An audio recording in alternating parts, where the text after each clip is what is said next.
Bismillahirrahmanirrahim. Assalamu alaikum students. My name is Muhammad Usman Salim. I am from UGI Chemistry Department. Students, first year chemistry chapter 1 और आज का जो हमारा topic है that is explanation of electrolysis. इससे पहले हमने इलेक्ट्रोलाइटिक सेल को डिस्कस किया। मैं अपनी बात को दोबारा से रिवाइज करवाता चलूँ। हमने अभी तक पढ़ा कि दो टाइप्स हैं इलेक्ट्रोकेमिकल सेल्स की। There are two types of electrochemical cell, एक इलेक्ट्रोलाइटिक सेल और दूसरा गैल्वानिक और वोल्टाइक सेल। स्टूडेंट्स, आज लास्ट लेक्चर में हमने इलेक्ट्रोलाइटिक सेल स्टार्ट किया, जिसमें हमने इलेक्ट्रोलाइटिक सेल क्या है, ऐसा सेल जिसमें इलेक्ट्रिकल एनर्जी को कन्वर्ट किया जाता है केमिकल एनर्जी में, ठीक है। यानी कि इलेक्ट्रिसिटी की मदद से हम कोई नॉन स्पॉन्टेनियस रिएक्शन करवाते हैं, एनर्जी खर्च करके हम कोई केमिकल रिएक्शन करवा रहे हैं। स्टूडेंट्स, इस तरह के सेल को हमने इलेक्ट्रोलाइटिक सेल का नाम दिया। हमने इसकी कंस्ट्रक्शन डिस्कस की कि हमारे पास इलेक्ट्रोलाइट है, इलेक्ट्रोलाइट में दो इलेक्ट्रोड्स डिप किए होते हैं। पॉजिटिव इलेक्ट्रोड को हमने एनोड का नाम दिया, नेगेटिव इलेक्ट्रोड को कैथोड का नाम दिया, और थ्रू द आयंस जो था और एक्सटर्नल सर्किट से जो चार्जेस फ्लो कर रहे थे उसको देखते हुए हमने जो था वो पूरे सेल को एक्सप्लेन किया। स्टूडेंट्स, वर्किंग, कंस्ट्रक्शन, डायग्राम, सारी चीज़ें हमने लास्ट लेक्चर में डिस्कस की थी। आज के लेक्चर में इलेक्ट्रोलाइटिक सेल में इलेक्ट्रोलिसिस किस तरह होगी या इलेक्ट्रोलाइसिस किस तरह होगी, आज हम इस टॉपिक को डिस्कस करने जा रहे हैं। टॉपिक आसान है, मैंने कोशिश की मैं हेडिंग्स में ले चलूँ ताकि आपके लिए भी समझना आसान हो जाए। तो आइए अपना टॉपिक स्टार्ट करते हैं, इलेक्ट्रोलिसिस की explanation. Topic name is explanation of electrolysis. Students, electrolysis जब हम करते हैं तो हमने पढ़ा था कि हमारे पास दो तरह के साल्ट हो सकते हैं, फ्यूज्ड या मोल्टन साल्ट और दूसरा एक्वस साल्ट। अगर हम फ्यूज साल्ट इस्तेमाल करेंगे तब इलेक्ट्रोलिसिस किस तरह होगी, हमारे पास प्रोडक्ट्स क्या बनेंगे, और अगर हम एक्वस सोल्यूशन ऑफ साल्ट्स जो है उसे एज इलेक्ट्रोलाइट इस्तेमाल करेंगे तो तब हमारे पास प्रोडक्ट्स क्या होंगे। हमारी आज के इस लेक्चर में डिस्कशन यही होगी। तो स्टूडेंट्स, स्टार्ट करते हैं इलेक्ट्रोलिसिस। अगर हम इलेक्ट्रोलाइसिस के लिए जो इलेक्ट्रोलाइट है वो हम क्या करते हैं, अगर फ्यूज साल्ट लेते हैं फ्यूज साल्ट मतलब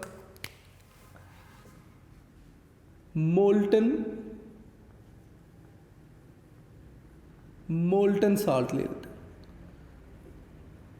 स्टूडेंट्स, मोल्टन साल्ट अगर मैं कहता हूं तो इसका मतलब इसमें आयंस मौजूद होंगे, और कौन कौन से आयंस मौजूद होंगे, इसमें पॉजिटिव आयंस जिन्हें आप कैटायंस का नाम देते हैं, और नेगेटिव आयंस जिन्हें हम एनायंस का नाम देते हैं, ये आयंस मौजूद होंगे, ठीक है। यही आयंस क्या करेंगे, माइग्रेट करेंगे, मूव करेंगे, पॉजिटिव आयन कैथोड की तरफ जाएंगे और जो नेगेटिव आयन है वो एनोड की तरफ आएंगे। तो इलेक्ट्रोलाइट में जब चार्जेस फ्लो करेंगे तो इन चार्जेस के फ्लो से करंट फ्लो होगा, कैसे, सारी बातें स्टेप बाय स्टेप हम डिस्कस भी करते जाएंगे। हम ना इसकी एक एग्जांपल डिस्कस कर लेते हैं। एग्जांपल हम लेंगे जी lead chloride PbCl2। Let's suppose हमारे पास PbCl2 मोल्टन स्टेट में है, PbCl2 साल्ट, और किस स्टेट में है, मोल्टन स्टेट में, यानी कि फ्यूज्ड। जहाँ पर भी मैं वर्ड फ्यूज इस्तेमाल करूँगा इसका मतलब मोल्टन स्टेट। तो इसका मतलब ये हुआ कि इसमें आयंस मौजूद होंगे। अगर मोल्टन स्टेट में PbCl2 है तो इसका मतलब इस स्टेट में आयंस मौजूद होंगे। कौन कौन से आयंस मौजूद होंगे इस स्टेट में, आपके पास Pb positive ions, Pb+2 ions, ये आयंस होंगे, और साथ ही साथ हमारे पास Cl नेगेटिव आयंस भी मौजूद होंगे। ये आयंस मौजूद होंगे कब, मोल्टन स्टेट में। स्टूडेंट्स, मैंने आपसे कहा कि मोल्टन स्टेट में ये आयंस मौजूद हैं और आपने इन मोल्टन आयंस को एज इलेक्ट्रोलाइट इस्तेमाल किया। मैं कहना क्या चाह रहा हूँ, आप करते क्या हैं, आप एक चाइना डिश लेते हैं जी, और आपने उस चाइना डिश में कोई भी साल्ट लिया सॉलिड स्टेट में, लेट्स सपोज यहाँ पर हमने NaCl, मैं NaCl की एग्जांपल इसलिए डिस्कस कर रहा हूँ बिकॉज इजी टू अंडरस्टैंड है आपके लिए भी। आपने NaCl के क्रिस्टल्स जो थे वो यहाँ पे डाल दिए, लें जी NaCl के क्रिस्टल्स आपने इस चाइना डिश में प्लेस किए। उसके बाद आपने इन क्रिस्टल्स को हीट करना शुरू कर दिया। स्टूडेंट्स, जब आप इन क्रिस्टल्स को हीट करेंगे तो क्या होगा, ये जो क्रिस्टल्स हैं ये मेल्ट होंगी और अब आपके पास मोल्टन NaCl मौजूद होगा। मैं मोल्टन NaCl को ना अब यहाँ पर इस तरह से लिखूँ कि अब आपके पास मोल्टन NaCl मौजूद है। इस मोल्टन NaCl को अगर हम एक बीकर में रखें, 2 इलेक्ट्रोड डिप करें, तो इसका मतलब हमने मोल्टन साल्ट लिया एज इलेक्ट्रोलाइट। ठीक है, अब आगे अपनी बात को लेकर चलते हैं। जब आपने 2 इलेक्ट्रोड डिप कर दिए, इसका मतलब अब सेल रिएक्शन स्टार्ट हो जाएगा। अब यहाँ पर होगा क्या, आपने बताना है कि एनोड पर क्या होगा, कैथोड पर। अब इन आयंस में नेगेटिव आयंस भी हैं, पॉजिटिव आयन भी हैं। एनोड की तरफ कौन से आयंस जाएंगे, ओबियसली वो आयंस जिन पर नेगेटिव चार्ज होगा, those ion will migrate towards anode through the solution. तो सॉल्यूशन या आप इलेक्ट्रोलाइट भी कह सकते हैं। तो लेट्स सपोज मेरे पास नेगेटिव आयंस कौन से हैं। स्टूडेंट्स, नेगेटिव आयन ना हमारे पास यहाँ पर क्लोराइड आयंस हैं। तो होगा क्या कि ये जो क्लोराइड आयंस हैं इनके ऊपर नेगेटिव चार्ज है, मैं यहाँ पर Cl नेगेटिव लिख रहा हूँ।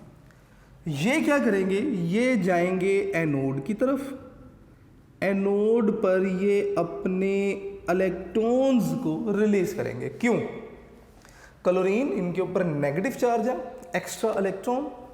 एनोड पर पॉजिटिव चार्ज, मतलब एनोड पर नेगेटिव चार्ज की कमी है।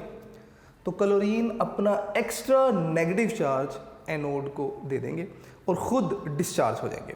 तो इसका मतलब आपके पास क्या बनेगा, Cl एटम बन जाएगा, क्लोरीन एटम, और साथ में क्या बना, वो इलेक्ट्रॉन जो क्लोरीन ने एनोड पर आके डिस्चार्ज किया। तो अगर मैं बैलेंस करने के लिए यहाँ पर 2 क्लोराइड आयंस लिखूँ तो 2 ही क्लोरीन एटम्स बनेंगे और दोनों क्लोरीन एटम्स आपस में अपना एक इलेक्ट्रॉन शेयर करेंगे, क्लोरीन गैस, और साथ में यहाँ पर आप बता देंगे कि 2 इलेक्ट्रॉन्स। स्टूडेंट्स, क्लोरीन ने या क्लोराइड आयन ने एनोड पर अपना इलेक्ट्रॉन लूज किया, और बाय डेफिनेशन अगर कोई एटम इलेक्ट्रॉन लूज करता है तो दैट इज कॉल्ड ऑक्सीडेशन। तो इसका मतलब एनोड पर क्या हो रही है जी, आपने बता देना है ऑक्सीडेशन। एनोड पर क्या होगी, ऑक्सीडेशन होगी। स्टूडेंट्स, ये बहुत ही इंपॉर्टेंट है। हम कौन से इलेक्ट्रोड को एनोड कहेंगे, कौन से इलेक्ट्रोड को कैथोड कहेंगे, it depends upon oxidation and reduction. वो इलेक्ट्रोड जिस पर ऑक्सीडेशन होगी वो इलेक्ट्रोड एनोड कहलाएगा। ठीक है, इसी तरह अब हम बात करेंगे जी कैथोड पे। कैथोड पे क्या हो रहा है, obviously positive charges will migrate towards negative electrode यानी कि कैथोड। स्टूडेंट्स, सॉल्यूशन में मौजूद जो पॉजिटिव चार्जेस हैं Pb+2, लें जी Pb+2। अब पॉजिटिव चार्जेस हैं ये नेगेटिव इलेक्ट्रोड की तरफ जाएंगे, कैथोड की तरफ जाएंगे। Cathode is negatively charge electrode यानी कि इलेक्ट्रॉन रिच इलेक्ट्रोड है, ये इसके पास एक्स्ट्रा इलेक्ट्रॉन्स है, इसीलिए इस इलेक्ट्रोड पर नेगेटिव चार्ज है। ये कैथोड से 2 इलेक्ट्रॉन लेंगे, ठीक है, और क्या करेंगे, ये बना देंगे लेड मेटल जो कि डिपॉजिट होती जाएगी at cathode in solid state. तो मैं ना यहाँ पर आपकी आसानी के लिए कुछ इस तरह से लिख देता हूँ कि जो एनोड पर क्लोरीन बनी वो गैसियस स्टेट में होगी और यहाँ पर जो लेड बन रही है that is in solid state. ठीक है, तो इलेक्ट्रॉन गेन किए तो by definition it is called reduction. तो इसका मतलब वो इलेक्ट्रोड जहाँ पर रिडक्शन हो रही होगी उस इलेक्ट्रोड को हम कैथोड का नाम देंगे। तो ये बातें आपने बेटे याद रखनी है।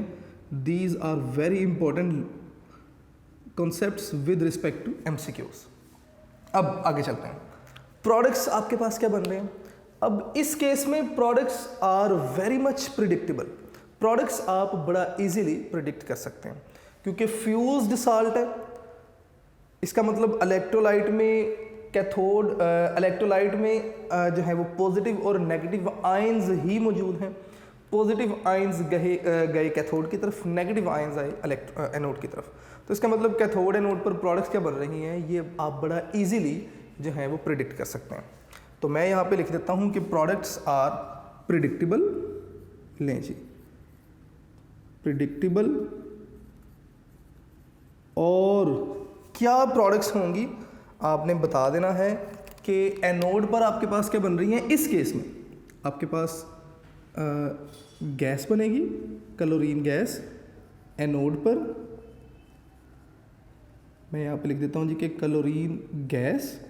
और कैथोड पर हमारे पास क्या प्रोडक्ट बन रही है जी, कैथोड पर जो हमारे पास प्रोडक्ट बनेगी दैट विल बी कैथोड। और कैथोड पर जो प्रोडक्ट बन रही है that is sodium lead metal. यहाँ पर मैंने लिखा जी कैथोड पर लेड मेटल, तो मैं यहाँ पे लिख रहा हूँ जी कि लेड जो है वो मेटल डिपॉजिट होती जाएगी कैथोड पर। तो स्टूडेंट्स ये बड़ा इजी कॉन्सेप्ट था अबाउट मोल्टन और फ्यूज साल्ट, ठीक है। अब हम बात करेंगे एक्वस सॉल्यूशन ऑफ साल्ट्स की। Students aqueous solution of salt, अब आप समझते हैं कि हम क्या करेंगे जी, हम एक्वा में, वाटर में साल्ट का सॉल्यूशन बनाएंगे, ठीक है। अब यहाँ पर जो प्रोडक्ट बनती हैं वो ज़्यादा कम्प्लेक्स होती हैं। मैं कुछ एक वर्ड्स लिखूंगा, अगर आप गौर करेंगे आप बताएंगे कि इस केस में प्रोडक्ट्स मोर कम्प्लेक्स,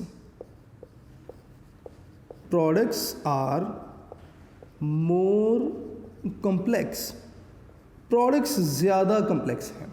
क्यों? क्योंकि वाटर में एबिलिटी है, ड्यू टू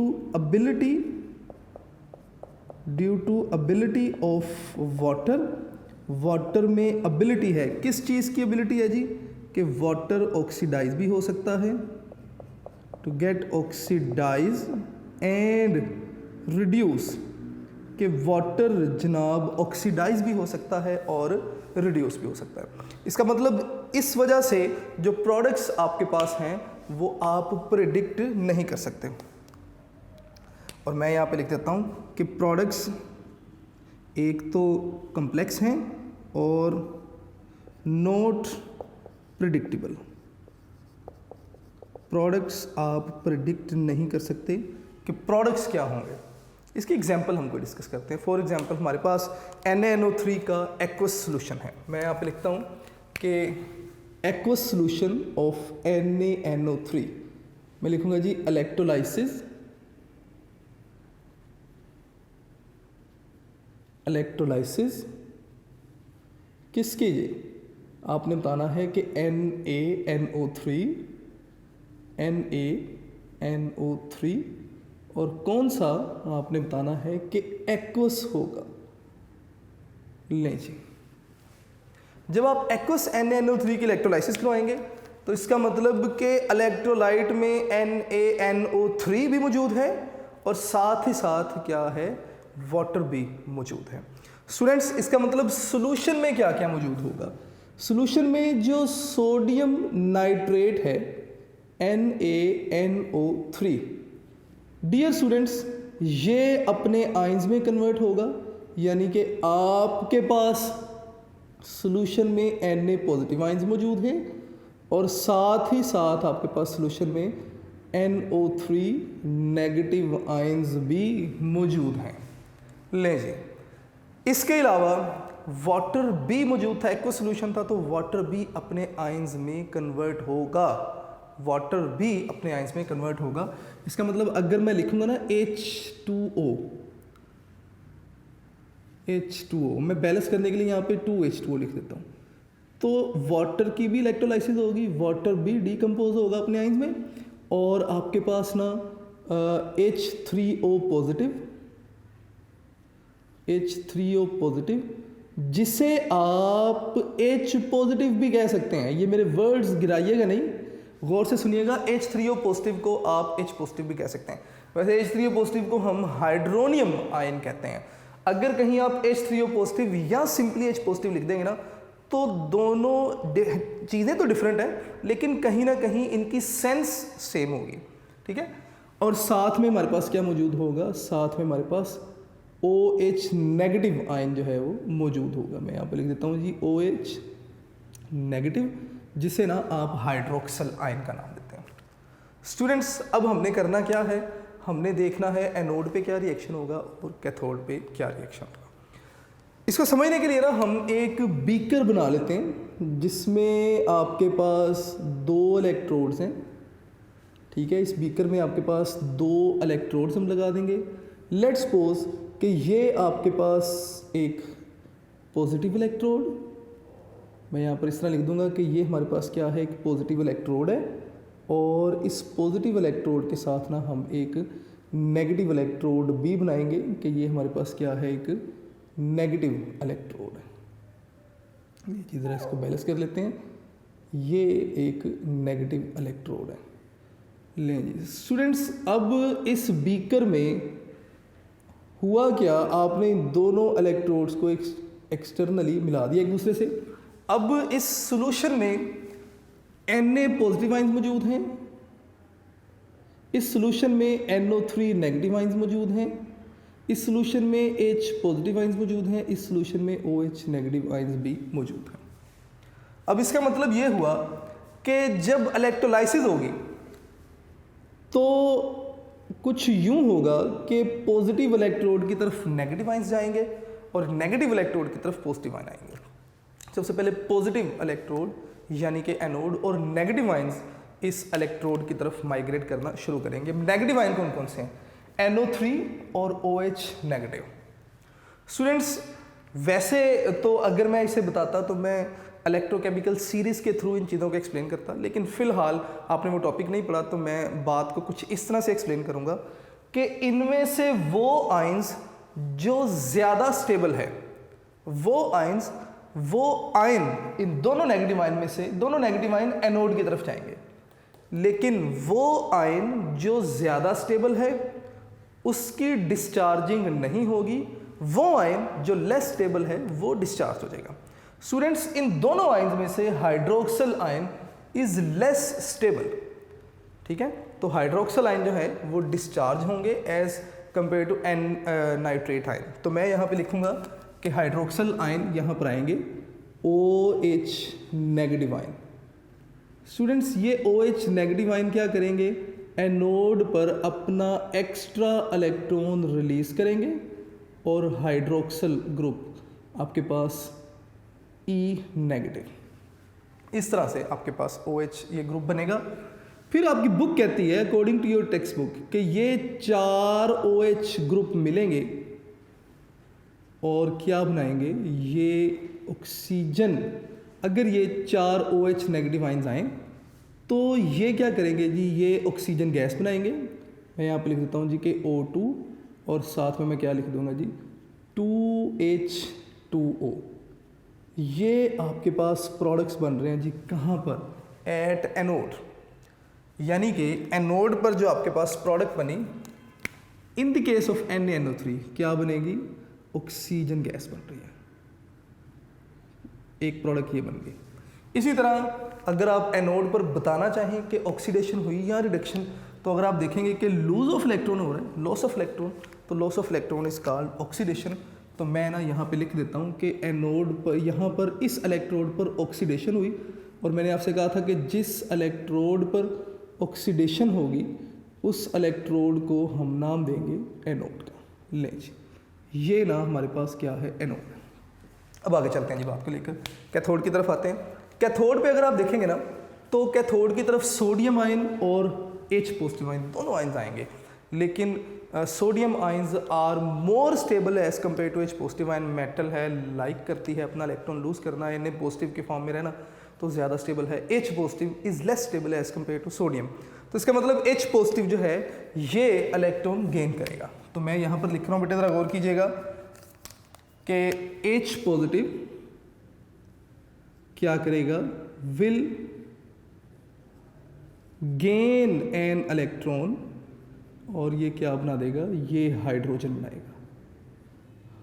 तो इसका मतलब एक हाइड्रोजन तो नहीं होगा, बहुत ज़्यादा हाइड्रोजन होंगे सोल्यूशन में, तो 2 हाइड्रोजन आपस में मिलेंगे और क्या बना देंगे, H2 गैस बना देंगे। स्टूडेंट्स अगर आप देखेंगे तो कैथोड पर आपकी जो प्रोडक्ट बन रही है दैट इज़ हाइड्रोजन गैस। तो इसका मतलब ये हुआ कि ज़रा दोनों केसेस में देखिए, जब फ्यूज्ड साल्ट था तो प्रोडक्ट बहुत इजीली प्रेडिक्टेबल थे कि आयंस को ही हम रिलेटिव इलेक्ट्रोड्स पर डिस्कस कर लेंगे एज प्रोडक्ट। लेकिन जब आपके पास एक्वस साल्ट है तो हम देखते हैं कि सॉल्यूशन में जो आयंस मौजूद है, मेरे वर्ड्स को गौर से सुनिएगा, सॉल्यूशन में जो आयंस मौजूद हैं, जो ज़्यादा स्टेबल आयन होंगे वो डिस्चार्ज नहीं होंगे, जो लेस स्टेबल आयन होंगे वो डिस्चार्ज हो जाएंगे। और स्टूडेंट ये सारी बातें ना हम इलेक्ट्रोकेमिकल सीरीज में सीखेंगे भी। खैर यहाँ पर कैथोड पर क्या हो रही है जी, रिडक्शन। तो जिस इलेक्ट्रोड पर रिडक्शन होती है बाय डेफिनेशन उसे ही हम क्या कहते हैं जी, कैथोड कहते हैं। अगर आप देखेंगे तो गेन ऑफ इलेक्ट्रॉन हो रहा है और गेन ऑफ इलेक्ट्रॉन को ही हम क्या कहते हैं जी, रिडक्शन कहते हैं। स्टूडेंट्स अगर आप प्रोडक्ट्स यहाँ पर बताना चाहते हैं तो प्रोडक्ट्स आप बता सकते हैं बड़ा इजीली कि आपके पास 2 इलेक्ट्रोड थे, एक एनोड था और एक क्या था, कैथोड था। आपने बताना है कि एनोड पर क्या हुई, ऑक्सीडेशन हुई और आपके पास जो प्रोडक्ट बनी दैट वाज ऑक्सीजन, और कैथोड पर क्या हुई जी, रिडक्शन। मैं यहाँ पे लिख देता हूँ जी कैथोड, और कैथोड पर क्या हुई, रिडक्शन, और जो प्रोडक्ट आपके पास बनी दैट वाज हाइड्रोजन। ठीक है, अब ये तो था सिंपल कॉन्सेप्ट कि अगर फ्यूज साल्ट होगा और एक्वस सॉल्यूशन होगा साल्ट का तो किस तरह से इलेक्ट्रोलाइसिस होगी, प्रोडक्ट्स आपके पास क्या बन रहे होंगे। अब कहते हैं जी कि ज़रा प्योर वाटर की बात कर लेते हैं। प्योर वाटर जो है ना, हमने पढ़ा हुआ है कि इसमें concentration of H positive is concentration of H positive ion in pure water. Pure water is 10 raised to the power minus 7 mole per dm cube। ये बातें MCQs के लिए इंपॉर्टेंट होती हैं, दोबारा बता रहा हूँ। इतनी कंसंट्रेशन होती है जी प्योर वाटर में H पॉजिटिव आयन की। तो इसका मतलब ये हुआ कि जब इलेक्ट्रोलिसिस होगी प्योर वाटर की, H पॉजिटिव तो H2 में कन्वर्ट होते जा रहे हैं। इसका मतलब कि प्योर वाटर में फिर H पॉजिटिव की कंसंट्रेशन क्या कम होती जा रही है। वो कहते हैं जी नहीं, ऐसा नहीं होगा। जैसे जैसे H पॉजिटिव कन्वर्ट होंगे ना हाइड्रोजन गैस में, तो नए वाटर मॉलिक्यूल अपने आयंस में कन्वर्ट होंगे और जो कंसंट्रेशन ऑफ H पॉजिटिव है वो रिटेन रहेगी कितनी, 10⁻⁻⁷ मोल पर dm क्यूब। ठीक है, तो मैं यहाँ पे लिख देता हूँ कि this concentration remain constant as more water molecule ionise when H positive convert into H। जब H पॉजिटिव H में जाएंगे इसका मतलब कंसंट्रेशन डिक्रीज होनी चाहिए थी। वो कहते हैं जी ऐसा नहीं होगा क्योंकि मजीद वाटर मॉलिक्यूल जो है वो आयनाइज होते जाएंगे और H पॉजिटिव की कंसंट्रेशन रिटेन रहेगी कहाँ पर, 10⁻⁻⁷ पे। स्टूडेंट्स प्रोडक्ट्स के बारे में एक और बात कर लेते हैं। प्रोडक्ट्स जो है ना आप देख सकते हैं जी दोनों तरफ। उन्होंने कहा जी कि अगर फ्यूज्ड साल्ट होगा तब प्रोडक्ट्स प्रेडिक्टेबल हैं, अगर आपके पास एक्वस सॉल्यूशन होगा तब प्रोडक्ट्स अनप्रेडिक्टेबल हैं। अब प्रोडक्ट्स क्या होंगी एक्वस सॉल्यूशन में भी, ये डिपेंड करता है ऑन कंसंट्रेशन ऑफ सॉल्यूशन। क्या कहना चाह रहा हूँ ज़रा गौर कीजिएगा। वो कहता है जी कि depend upon concentration of salt in solution। Expected product क्या होंगी, ये साल्ट की कंसंट्रेशन पर डिपेंड करता है सॉल्यूशन में। फॉर एग्जांपल अगर आपके पास डाइल्यूट सॉल्यूशन होगा, डाइल्यूट सॉल्यूशन होगा किसका जी, NaCl का, और एक्वस डाइल्यूट एक्वस सॉल्यूशन होगा NaCl का। तो अब जो प्रोडक्ट्स आपके पास बनेंगी, मैं यहाँ पे लिख रहा हूँ कि प्रोडक्ट्स जी, अगर आपके पास डाइल्यूट सोल्यूशन होगा ना NaCl का, तो जो प्रोडक्ट्स आपके पास बन रही हैं वो प्रोडक्ट्स क्या होंगी, एक तरफ आपके पास हाइड्रोजन गैस बनेगी, यानी कि जो कैथोड है, कैथोड पर हाइड्रोजन गैस और एनोड पर ऑक्सीजन गैस, एनोड पर ऑक्सीजन गैस। लेकिन अगर आप कंसंट्रेटेड सॉल्यूशन लेते हैं NaCl का, मैं यहाँ पे लिख देता हूँ जी कि कंसंट्रेटेड सॉल्यूशन ऑफ NaCl, किसमें, एक्वस सॉल्यूशन, और इसे ना आप ब्राइन भी कहते हैं। मैं यहाँ पे ये वर्ड लिख देता हूँ, ब्राइन। लें जी, तो अब आपके पास जो प्रोडक्ट्स होंगी वो किस तरह से होंगे। स्टूडेंट्स, आपने बता देना है कि इस केस में जो प्रोडक्ट्स आपके पास होंगी वो क्या होंगी। देखिए, अब बात हो रही है कंसंट्रेटेड सॉल्यूशन की। इसका मतलब कि साल्ट ज़्यादा था, Na पॉजिटिव आयन ज़्यादा होंगे, Cl नेगेटिव आयन ज़्यादा होंगे, सॉल्यूशन में H पॉजिटिव आयन कंपैरेटिवली कम होंगे और आपके पास OH नेगेटिव आयन भी कंपैरेटिवली कम होंगे। इसका मतलब दो तरह के पॉजिटिव आयन, दो तरह के नेगेटिव आयन, लेकिन कंसंट्रेशन साल्ट के आयन्स की क्या है, ज़्यादा है। ले जी, आते हैं जी किस तरफ, कैथोड की तरफ। कैथोड पर पॉजिटिव आयन्स आएंगे, H पॉजिटिव और Na पॉजिटिव।